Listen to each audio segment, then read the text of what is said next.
வணக்கம். அசுரனின் அழகு பொம்மை 6 ப்ரோமோ எபிசோட். அவள் கழுத்தில் இருந்த முத்து மாலை அவன் கோட் பட்டனில் மாட்டிக்கொண்டது. என்ன செய்வது இப்போது? இதழ் வெறிக்காமல் சிரித்து கொண்டவனோ ஆடாமல் அசையாமல் அப்படியே நின்றான். வேறு வழியே இல்லை. இப்போது அவள்தான் அதை எடுத்தாக வேண்டும். இல்லை என்றால் போனால் போகட்டும், அருந்து விழட்டும் என்று நினைத்து நகர்ந்து செல்ல வேண்டும். தன் சட்டையில் மாட்டியிருந்த மாலையையும் அதை எடுக்க பரிதவிக்கும் அழகு மங்கையையும் மாறி மாறி பார்த்தவன், நான் இதில் உனக்கு எந்த உதவியும் செய்ய மாட்டேன் என்று சொல்லாமல் சொல்லி தன் கரங்களை பேண்ட் பாக்கெட்டிற்குள் அழுத்தமாக வைத்து கொண்டு நின்றான். பவித்ரா சிறிது சிறிதாக பணம் சேமித்து வாங்கிய முத்துமாலை அது.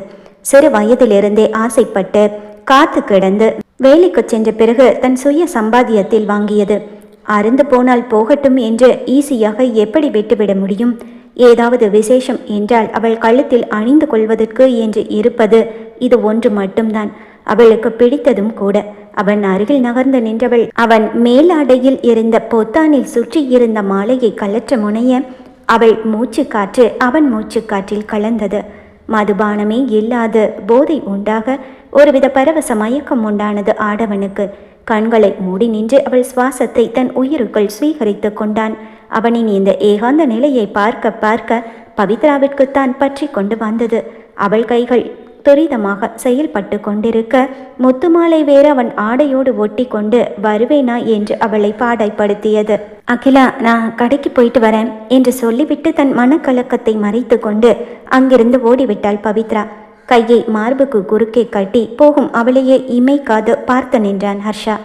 சார், நீங்க உள்ள வாங்க, பவி இப்ப வந்துடுவா என்று அகிலா அழைக்க சிறிய தலையசைப்புடன் உள்ளே சென்றான் ஹர்ஷா.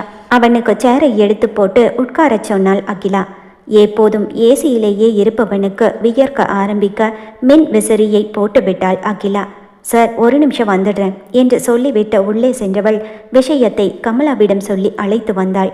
ஹர்ஷாவை பார்த்ததும் நம்ப முடியாமல் ஓடி வந்த கமலாவோ, சார், நீங்க வரப்போறீங்கன்னு பவித்ரா சொல்லவே இல்லை. எங்களை மதிச்சு நீங்க இங்க வந்ததுக்கு ரொம்ப சந்தோஷம் என்றவள் அகிலாவிடம் திரும்பி, அகிலா, சார் காஃபி டீயெல்லாம் குடிப்பாரான்னு தெரியலையே, கூல்ட்ரிங்க்ஸ் ஏதாவது வாங்கிட்டு வர சொல்லலாமா என்று காதை கடிக்க அவள் பேசியது ஹர்ஷாவின் காதில் விழுந்து விட்டதோ என்னவோ. தன் தொண்டையை செருமிக் கொண்டு அந்த குருவி கூடு போன்ற சிறிய வீட்டை சுற்றி சுற்றி பார்த்தவன், எனக்கு எதுவும் வேண்டாம், நீங்க போய் உங்க வேலையை கவனிங்க என்றான் சாந்தமே உருவாக.